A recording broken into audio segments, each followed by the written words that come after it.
Ron DeSantis has built his political career on bold, often controversial moves.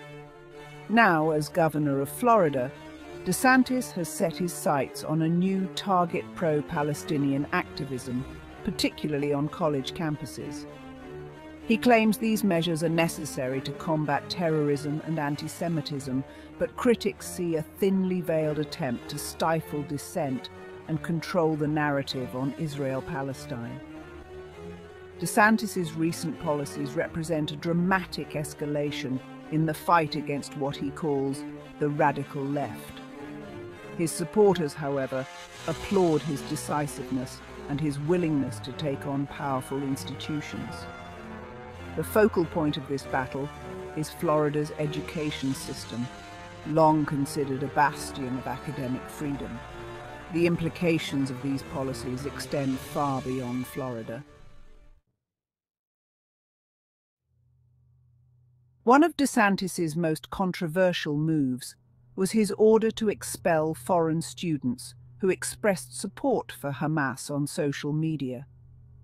This unprecedented action sent shockwaves through universities, raising concerns about due process and free speech rights.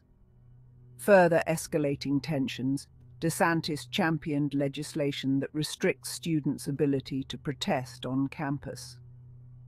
Critics argue that this legislation is designed to silence dissent, particularly from marginalized groups who rely on protests to amplify their voices.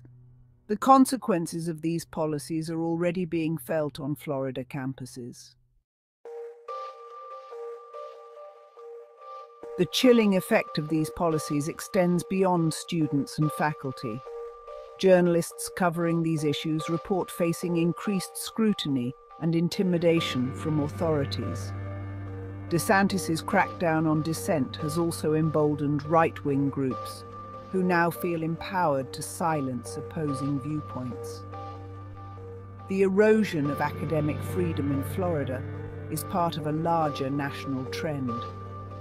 This coordinated attack on free speech and academic freedom poses a grave threat to democracy. DeSantis didn't stop at silencing individuals. He took aim at entire organizations, leading the charge to ban Students for Justice in Palestine, SJP, from Florida campuses. In a move that further marginalizes Palestinian voices, DeSantis has mandated the removal of diversity, equity, and inclusion (DEI) programs from Florida universities. Going beyond Florida's borders, DeSantis has imposed sanctions on Iran, accusing the Islamic Republic of supporting terrorism and posing a threat to Israel. To reinforce his commitment to Israel's security, DeSantis has allocated significant funds to enhance security at Jewish schools and institutions in Florida. Critics argue that DeSantis's actions are part of a broader pattern of silencing dissent and consolidating power.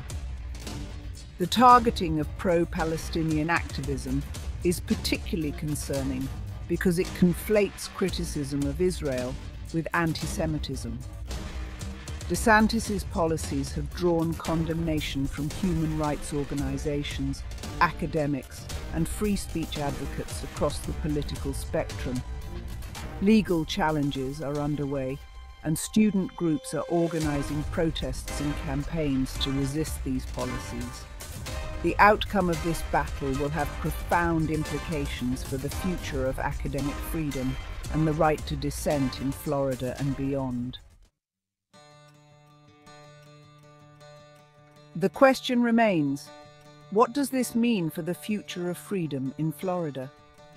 DeSantis's supporters argue that he is simply restoring law and order, protecting students from harmful ideologies, and combating anti-Semitism. However, critics fear that DeSantis is dismantling the very foundations of a free and open society. The battle over free speech and academic freedom in Florida is a microcosm of a larger struggle playing out across the United States. As political polarization intensifies, the stakes for free expression have never been higher. The future of Florida, and indeed the nation, may very well depend on the outcome of this struggle.